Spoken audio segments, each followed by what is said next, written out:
Hola, ¿qué tal? Aquí estamos Luciana Zurita y yo, Miguel Gutiérrez, como parte del programa Formatos Híbridos, de los Cineforo de Formatos Híbridos, que es parte del concurso Juan Downey, que está organizado por la Corporación Chilena del Video junto a Atlas Producciones. Y nos complace muchísimo estar hoy entrevistando a Jan Oxenberg,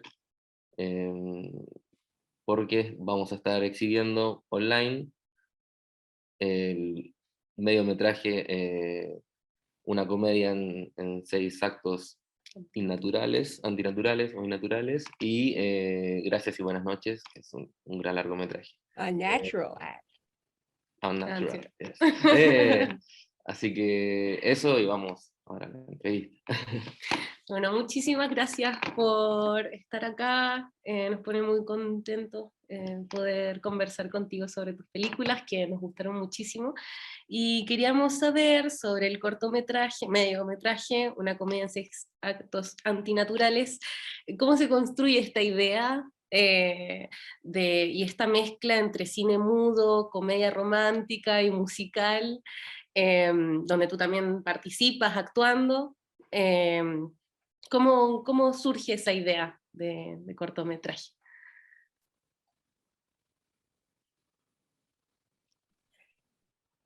Well, it was made a long time ago. Queer people, gay and lesbian people were just coming out. There was a lot of feeling of, oh, please accept us. And I felt like I wanted something a little bit more in your face. Does that translate into Spanish? It's a satire on the stereotyped images of lesbians, many of which, of course, have been distributed by Hollywood cinema. And so I wanted to make a film that lesbians and other people could enjoy, as saying, oh yeah, you want to call us, whatever sick, crazy thing you want to call us, we're going to take that image and twist it around and say, yeah, we're going to celebrate ourselves. We're not afraid.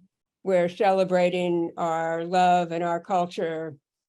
So that's one place it came from. Another place it came from was that I was in film school when I made the film. And I wanted an opportunity to experiment with different styles of filmmaking.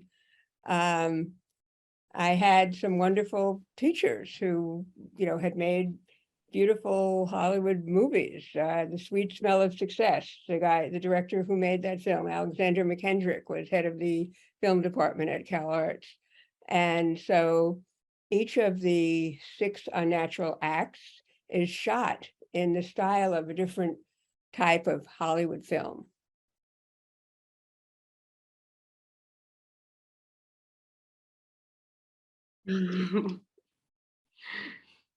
Sí, hay como una cosa referencial, ¿no? Como intertextual, como que es muy divertida, como de plegar el cine de Hollywood a tu manera, con tu humor, que es muy, muy característico, tu humor en las películas.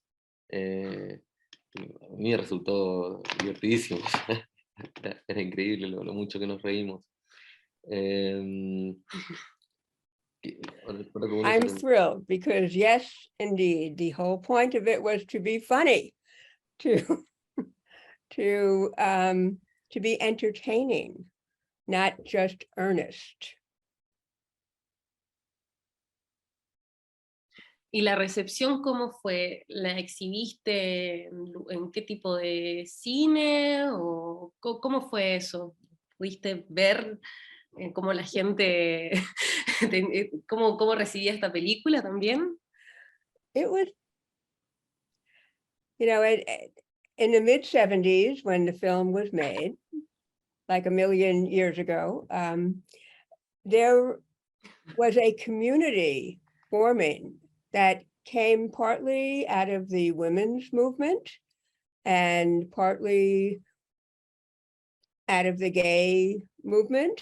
And so there were cultural spaces all over this country and in other countries that would show these films. Universities, coffee houses, libraries, cow pastures, there were festivals where people would go in the woods and, you know, have a projector and show the films. They were not at a big regular movie theater at that time. The film I made before this one, the very first film I made, was also about queer content. It was called Home Movie, and it was about an autobiographical little film about coming out. And of course, there was no mainstream mechanism for this film to be reviewed. So I asked my mother if she would give me a review of the film to put on the poster. And she did. She said, Home Movie is sensitive and well made. I think my daughter Jan is a very talented filmmaker, and I hope she'll go on to some other subjects. So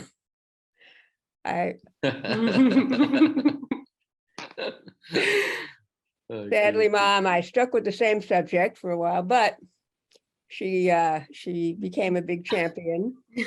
So yeah, we would make up our little flyers and pass them out ourselves. And it was all very guerrilla filmmaking and guerrilla film displaying. It was also film festivals. The films were shown in many festivals in Europe, for example, in Edinburgh, in the Berlin Film Festival, in Holland. And this is my first time in Chile, I believe.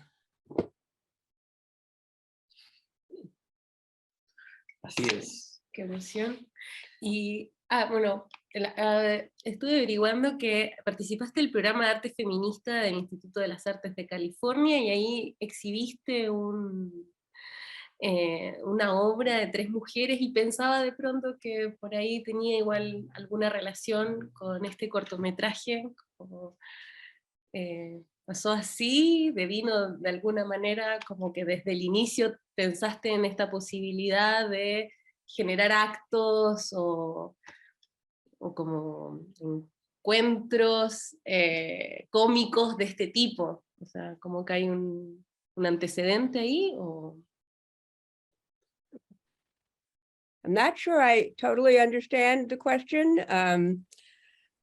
I was part of, have you ever heard of Judy Chicago? There was this thing called the Feminist Art Program that she had at the film school that I went to, Cal Arts. And I became part of it. I am really bad at art. I can't draw anything. I have no artistic talent whatsoever. So I decided to make films. And it was in a context of the idea that women's voices and women's sensibility have not been seen before. That, you know, you could agree or disagree with the premise that women have a different aesthetic, you know, they make circles or whatever. But certainly the content of our lives, you know, that our art can express things about women's lives that hadn't been seen, was very much the context that I was making these films in.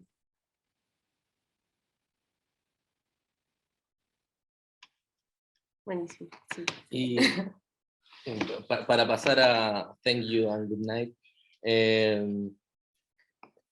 es increíble cómo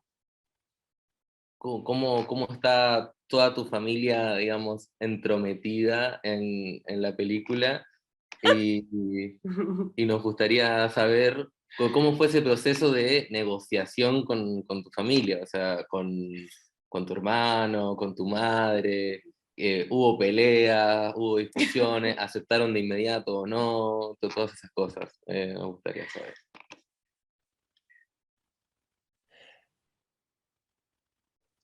Well, I really wish that at this moment I could say, Ricky, come over here.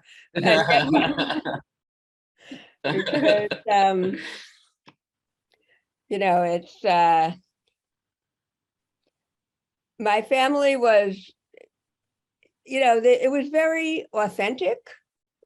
Everybody was being themselves, but part of being authentic in my family was a lot of conflict and arguing. And so, you know, I have in the film when I say to my mother, oh, and this is my mother, and she looks up and says, Jan, can we get this over with already, please? I think I asked her to say that, but it was because, you know, she had said it several times. My brother, Ricky, who is a huge part of the film and who is now, by the way, a philosophy professor, he speaks very emotionally and passionately in a way that people don't usually speak about the bigger questions that death raises. And he was really, really mad at me after the film came out.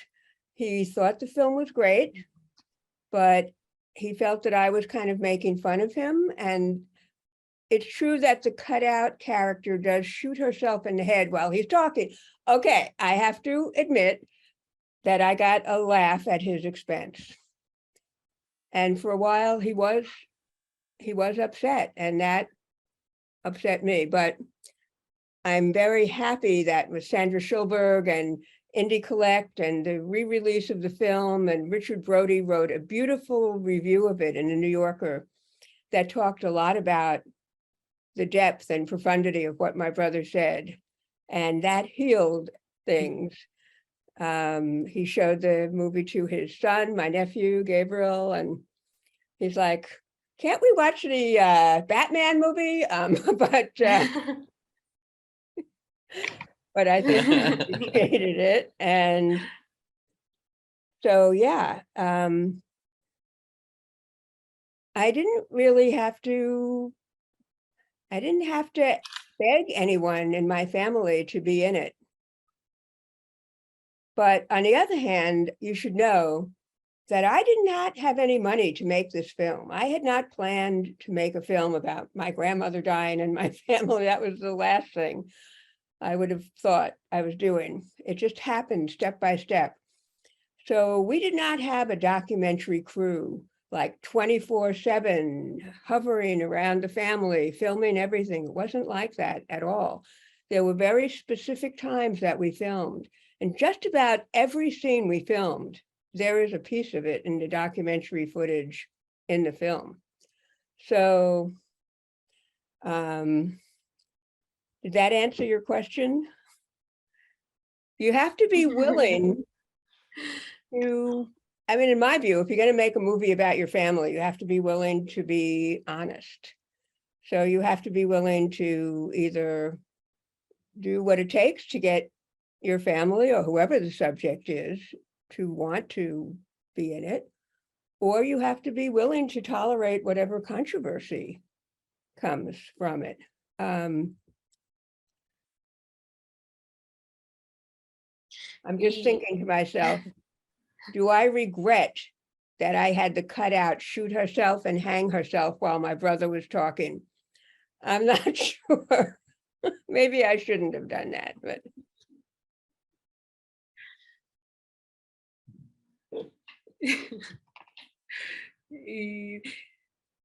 Sibling rivalry is a universal subject.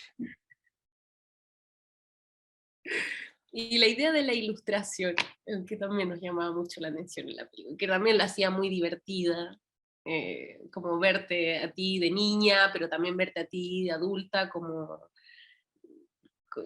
cómo surge esa idea de por qué la ilustración. Como... Okay, I had some documentary footage that I shot with my grandmother when she got sick. I had no idea what I was going to do with it. So, and plus I didn't have that much. I didn't have enough to make a regular documentary, even if I wanted to. So in the next year or so, I started writing a script. I transcribed the documentary scenes and wrote them as if they were scenes in a narrative script. And then around that, I wrote a script. And I had seen, there were two movies that I think maybe influenced me. One was Woody Allen's film, Annie Hall, which uses different styles of, going in and out of narration and cartoons and mock documentary. The other is this amazing German film by Hans-Jürgen Seiberborg called Our Hitler. This was like a 7-hour movie that I saw at the Public Theater in New York, the Joe Papp, very artistic theater. And it's a meditation on how Germany got Hitler. And it uses everything. There's documentary, there's dramatic film, there's puppets, there's pictures of the stars, there's like everything you could imagine was thrown into this movie. And I think that kind of influenced me with the idea that I could use something that wasn't conventional. And I got the idea of using the cardboard cutouts. If I look back on it, if I reflect on it, I think maybe there was an intuition that like the cardboard cutout characters of my grandmother and of myself as an angry 5-year-old asking the big questions about life and death. Why do people have to die? Why didn't she teach my mother how to cook? When someone is dying, someone you love is dying, you kind of go back to the place, the person that you were when you had that first primal connection. And that's who I was when my grandmother was dying, was that child who was loving and angry and curious. And, I didn't accept death. I was going to go after her, looking for her in a rocket ship. So cardboard cutouts never die. You just, they don't take other jobs either. They don't have agents. So the film took a while to make, and it was lucky that I had chosen to use cardboard cutouts because they were always available. Sí, sí. Sí, muy bueno eso. Bueno, como última pregunta, quería preguntarte cómo fue el proceso me imagino el proceso de montaje de esta película debe haber sido muy largo y complejo, y quisiera saber más o menos del proceso, cuánto demoraste, con cuánta gente trabajaste, cuántos cortes tuvo la película, digamos, o sea, cuántas versiones tuvo la película, antes de que tú llegaste a decir, bueno, ya está lista. Actually, what took so long with this film was raising the money to have it shot and finished the way that I envisioned it. Because believe it or not everyone thought that a movie starring cardboard cutouts, real people and actors about my grandmother dying of cancer, not everybody thought that would work. And I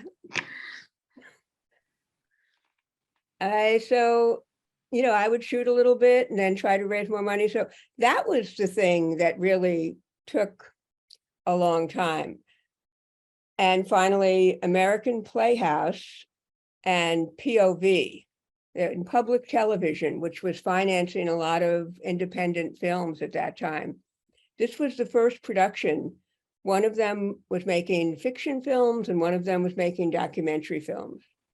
And this film obviously is a hybrid of documentary and fiction. And they both ended up financing it on a very low budget, but still with enough money to finish shooting it and to edit it, get it finished. So, but when you say how long did the editing take and how many versions were there was a script. So this was not like a normal documentary. I mean, obviously, when you shoot a cardboard cutout taking off in a rocket ship going through the roof of the house and to outer space, that was not documentary footage. Spoiler alert. Okay. So the editing process was kind of like a normal editing process. You know, it was too long.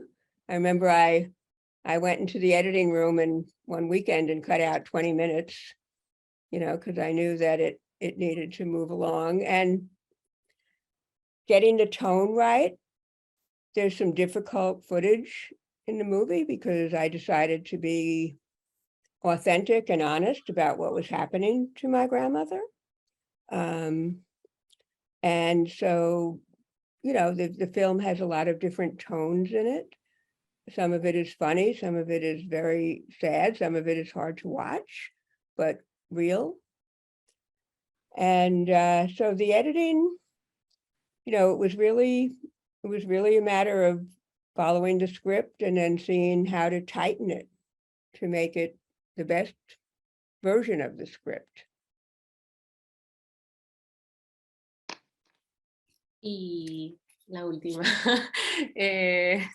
Sí, bueno, tú eres guionista de televisión, pero queríamos saber si por ahí estás haciendo o pensando alguna película próximamente, algo.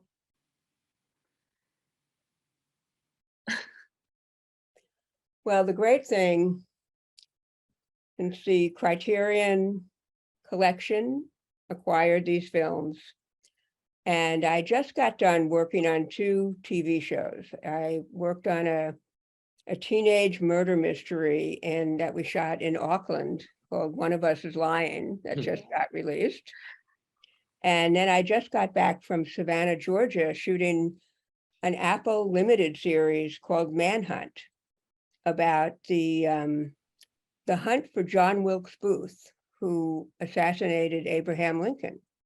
And this is slightly different tone from the teenage murder mystery. It's very much a show about what happened after the Civil War in my country. And because of Lincoln's assassination, what happened to the newly freed enslaved people and the promise of equality from the Civil War. So it's kind of a thriller hunting to catch John Wilkes Booth, but also a very political and emotional story. Okay, so I literally just got back a couple of days ago from our shooting that. And now I can go back to doing the Criterion Channel has asked me to create a new film to go along with Thank You and Goodnight, kind of updating or whatever I want to do that I think will go along with it. And I've been writing the script for that, and I'm going to work on that. Buenísimo. Buenísimo, qué ganas de verla. Sí, sí. Bueno, muchísimas gracias. Thank you. Por la entrevista. Sí, muchísimas gracias, Jan. Ha sido un gran placer conversar contigo y por suerte eres tan divertida como esperábamos que ibas a ser. Sí. Well, I don't know. That's the best thing anyone could say to me. Thank you. Thank you so much. I'm very moved. And hello to all my old friends in Chile, if any of you remember me. I was that shy girl who came when I was in 10th grade.